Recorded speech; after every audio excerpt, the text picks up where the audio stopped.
সময়ের যারা সদ্য ব্যবহার করে তারা জিতবেই। সময়ই টাকা, সময় টাকার চেয়েও বেশি।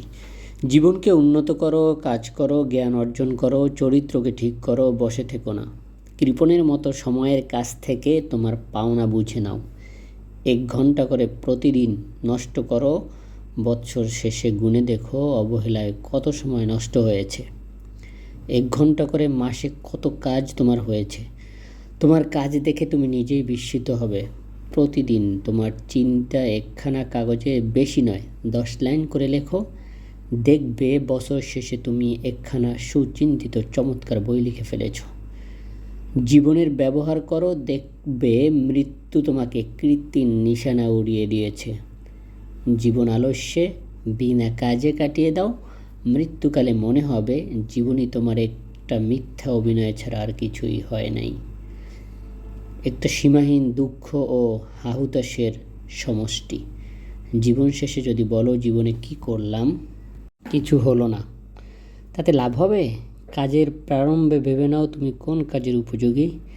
জগতে কোনো কাজ করার জন্য তুমি তৈরি হয়েছ, কোন কাজে তোমার আত্মা তৃপ্তি লাভ করে। সাধুতা ও সত্যের ভেতর দিয়ে যখন উন্নতি লাভ করা যায় তখন আর কিছুতেই নয়। সৎ, জ্ঞানী ও মহৎ যিনি, তিনি নিজেকে ব্যক্তিত্বহীন করতে ভয়ঙ্কর লজ্জাবোধ করেন, তিনি তাতে পাপবোধ করেন। কখনো ঋণ করো না, এই একটা কথা যদি তুমি পালন করতে পারো তাহলে তোমার জীবন নিরাপদ। খালি থলে যেমন খাড়া হয়ে দাঁড়ায় না, ঋণ করলে তেমন তোমার সোজা হয়ে দাঁড়াবার ক্ষমতা থাকবে না। ঋণ করতে থাকো, দেখবে তুমি ভারী মিথ্যেবাদী হয়েছ, তোমার মনুষ্যত্ব লোপ পেয়েছে, তুমি পশু হয়েছ। ঋণ করে কোনো শখ মেটাতে চেষ্টা করো না। পয়সা নেই লজ্জার খাতিরে অন্য ছেলেদের দেখাদেখি বাকি করে গায়ের জামা কিনো না।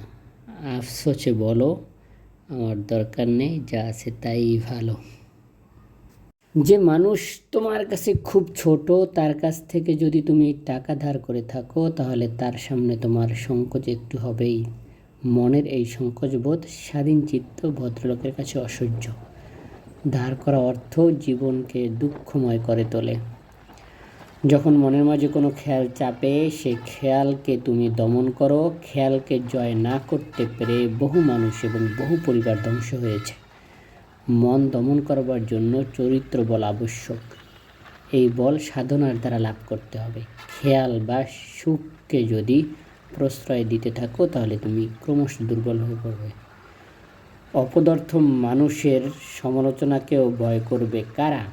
যারা চিরকাল ছোট হয়ে থাকবে। মানুষের কথায় যে একটা মূল্য আছে, এ কথা যথার্থ ভদ্রলোক ছাড়া তা আর কেউ ঠিক অনুভব করতে পারে না। তুমি কতখানি ভদ্রলোক তা তোমার বাক্যের মূল্য হতে বোঝা যাবে। সভ্য জাতি শুধু অট্টালিকা ও ধনসম্পদ অর্থে হয় না, অট্টালিকা ধনসম্পদের সঙ্গে আরেকটা বড় জিনিস সভ্যতার পরিচয়, সেটা হলো বাক্যের মূল্য। যে বাক্যের মর্যাদা তুমি রক্ষা করতে পারবে না সেরূপ কথা তুমি বলো না। কখনো জিহ্বার